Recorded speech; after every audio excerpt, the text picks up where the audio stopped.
Interest rates dropping over in Europe, but here in Canada, nothing's moving. It really makes you stop and think, what's actually going on? It does. Why the difference? And yeah, what does it mean for us, especially, if you've got a mortgage or you're maybe thinking about jumping into the housing market? Exactly. So that's the puzzle we're kind of diving into today. Yeah, it's a really interesting split, isn't it? You've got the European Central Bank, the ECB, cutting rates just recently. But then right here, the Bank of Canada, holding steady. Right. So to unpack this, we've looked at some reports. CNN Business covered the ECB's move, and Global News had some good analysis on Bank of Canada's decision and what experts are saying. And our goal really is to try and make sense of why they're taking these different paths. Why Canada's holding back for now and what that could mean, practically speaking, for Canadian mortgages and maybe the housing market overall. We want to give everyone listening that sort of inside look, but yeah, without getting bogged down in super technical jargon. Exactly. Keep it clear. Okay, so let's start across the pond then. The ECB, they just trimmed their main interest rate. Yep. 0.25 percentage point cut down to 2.25%. And get this, this was their 7th cut in just the past year. 7th. It's quite a trend. And the reason they gave this time, it's pretty direct. Yeah. What really stood out was how clearly they linked it. They pointed straight at growing trade tensions, the ones mostly coming from President Trump's tariffs in the U.S. Right. They basically said these trade disputes have soured the outlook for economic growth in the Eurozone. It's like they're seeing potential trouble ahead because of all this international trade friction, and they're trying to, get ahead of it a bit, ease things up. Yeah, and the ECB president, Christine Lagarde, she didn't mince words either. She talked about disruptions to international commerce, financial market tensions, and just general geopolitical uncertainty. All things that make businesses hesitant to invest, right? And make consumers maybe hold back on spending. It paints a picture of genuine concern. Definitely. And it wasn't just the ECB sounding the alarm bell. No, the sources we looked at mentioned others too. Big global players like the IMF, the World Trade Organization. Even the U.S. Fed Chair, Jerome Powell, they've all warned about tariffs potentially hurting the global economy. So it's a widespread worry among the big economic institutions. Absolutely. It shows this isn't just a European concern. It's seen as a global risk. And then there was that interesting analysis from Yael Selfin at KPMG. She suggested these trade issues could lead to a global glut of manufactured goods. Right. Think about it. If trade slows down, stuff just starts piling up. Companies might have to slash prices to sell it. Which could potentially lead to deflation. Exactly. And while falling prices might sound good on the surface, deflation can actually be pretty bad for an economy overall. How so? Well, if people expect prices to keep falling, they put off buying things. Businesses delay investments. It can create this sort of downward spiral of economic activity. It's quite problematic. Okay, that makes sense. Now, shifting slightly, the U.S. Federal Reserve, they chose not to cut rates around the same time, right? Correct. They held steady, which brings in the political angle mentioned in the sources. Yeah, President Trump apparently wasn't too happy with the Fed holding rates, but seemed to approve of the ECB's cut. And this really highlights that whole issue of central bank independence. Lagarde actually defended the ECB's independence quite strongly after those comments. She called it fundamental, especially for the Eurozone. Yeah, it's crucial, isn't it? Central banks need to make decisions based on economic data, not, political pressure. It's a bit like a doctor diagnosing based on symptoms, not just what the patient wants to hear. A good analogy. Okay, so summarizing Europe. The ECB is cutting rates, worried about trade wars slowing down their economy. Now let's bring it back home. Canada. Right. So the Bank of Canada announced on Wednesday they're keeping their main interest rate steady. 2.75%. Okay, holding steady. But didn't they also have a string of cuts before this? They did, yes. 7 consecutive cuts leading up to this decision, bringing the rate down from 5% since June of last year. So 7 cuts, and now a pause. The big question is, why stop now? Especially when the ECB is still cutting because of those same global trade worries. That's the key question. And Phil Soper over at Royal LePage, he framed it as the bank pumping the brakes on that cycle of rate cuts. Pumping the brakes. So what does that mean for people, say, with mortgages? Well, Soper suggests it could mean we're in for a period of more stable mortgage prices, at least for the foreseeable future. A bit of predictability, perhaps? Okay. Stability could be good for planning. But what about variable rates?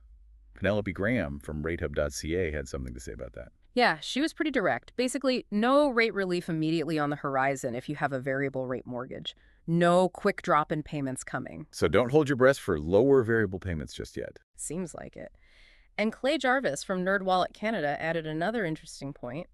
He argued that even if the bank had cut rates again, it might not have actually made housing much more affordable anyway. Really? Why is that? Because, as he points out, variable mortgage rates are still generally sitting higher than fixed rates right now, so a small cut might not have shifted the needle much on the actual payments people face compared to locking in. That challenges the idea that rate cuts are always the simple answer to affordability issues. It does. It suggests the picture is a bit more complex. Okay, so let's connect the dots. ECB cutting, citing trade fears. Bank of Canada holding, despite those same global fears existing. Why the different strategies? They're both dealing with the same world, right? Fundamentally, yes, but their domestic situations or maybe how they weigh different risks could be different. The ECB has been very explicit. Trade wars are hurting our growth outlook, so we're cutting. Okay. And Canada? For Canada, while the Bank of Canada is definitely aware of global issues, they have to be there. The experts quoted suggest other factors within Canada might be more influential in this decision to pause. Like what? Are things maybe looking a bit better domestically here than in Europe, perhaps? That could be part of it. Or maybe they're watching other indicators more closely right now, like inflation or domestic demand. The sources don't give the BOC's explicit reasoning for the hold in the same way the ECB gave theirs for the cut, but the expert interpretation leans towards domestic factors playing a big role. And it's worth remembering the U.S. Fed also held rates. So it's not like Canada is completely alone in pausing. Exactly. It shows that different major economies are reading the current global tea leaves slightly differently and responding based on their own specific circumstances. There's a divergence. Okay. Let's talk impact, specifically for Canadians. Royal LePage mentioned, 1.2 million people have mortgages up for renewal this year? Yeah, a huge number, 1.2 million. So this BOC decision directly affects a lot of households. So what's the advice for those people? Penelope Graham weighed in again, right? She did. Her advice was pretty straightforward. It's a really good time to shop around. Don't just automatically renew with your current lender. Explore your options. Maybe talk to a mortgage broker. Absolutely. A broker can see rates from multiple lenders. Given the current situation, finding the best deal might take a bit more legwork or, getting some expert help. And the rates themselves are interesting right now. Variable is around 3.95%, she said, but some fixed rates are actually lower, down near 3.79%. Yeah, it's quite tight between the two, which makes the choice, well, tricky. So how do you choose? Variable or fixed? Graham basically says it comes down to your personal risk tolerance, especially with all this uncertainty around tariffs. Because those tariffs could still influence the Bank of Canada down the road. Exactly. As she put it, the tariff narrative can change on a dime. So if you go variable, your betting rates might fall later, maybe influenced by trade issues. If you go fixed, you're locking in certainty now. It's about what helps you sleep at night, really. Okay, so that's mortgages. What about the broader housing market? For people trying to buy, this rate pause might feel like a bit of a letdown. It might. Less hope for immediate relief on borrowing costs. But Phil Soper's research offered a different perspective. What, that again? He suggested the main thing keeping people on the sidelines isn't just the interest rate itself, but more the general uncertainty tied to the tariffs, the economy, similar to why businesses might hold off on investing. So it's less about the specific cost of the loan and more about feeling unsure about the future. That seems to be his argument, yeah. People are maybe just waiting for the dust to settle before making a huge commitment like buying a house. And do the market numbers reflect that kind of caution? It looks like it. The Canadian Real Estate Association, CREA, reported sales were down quite a bit, like 9.3% lower than the same time last year. Wow. Nearly 10%. Yeah, and down almost 5% just from the month before. Sales have actually dropped about 20% since last November, and the national average price is down too, about 3.7% year over year as of March. So definitely a cooler market. Does that create any opportunities? Well, that's what Clay Jarvis from NerdWallet suggested. He noted that with inventory piling up, buyers might actually be in a stronger position. Meaning less competition, more negotiating power. Potentially, yes. Fewer bidding wars, maybe more time to make decisions. He specifically highlighted the condo market. What about condos?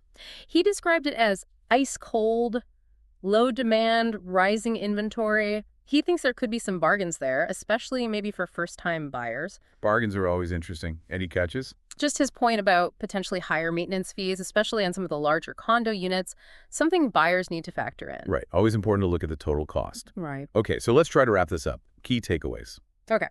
So first, the ECB in Europe. They cut rates. Big reason. Worried that global trade wars, especially those U.S. tariffs, are going to slow down their economy. Meanwhile, here in Canada, the Bank of Canada hit pause. Held rates steady at 2.75%, even with those same global trade clouds hanging around.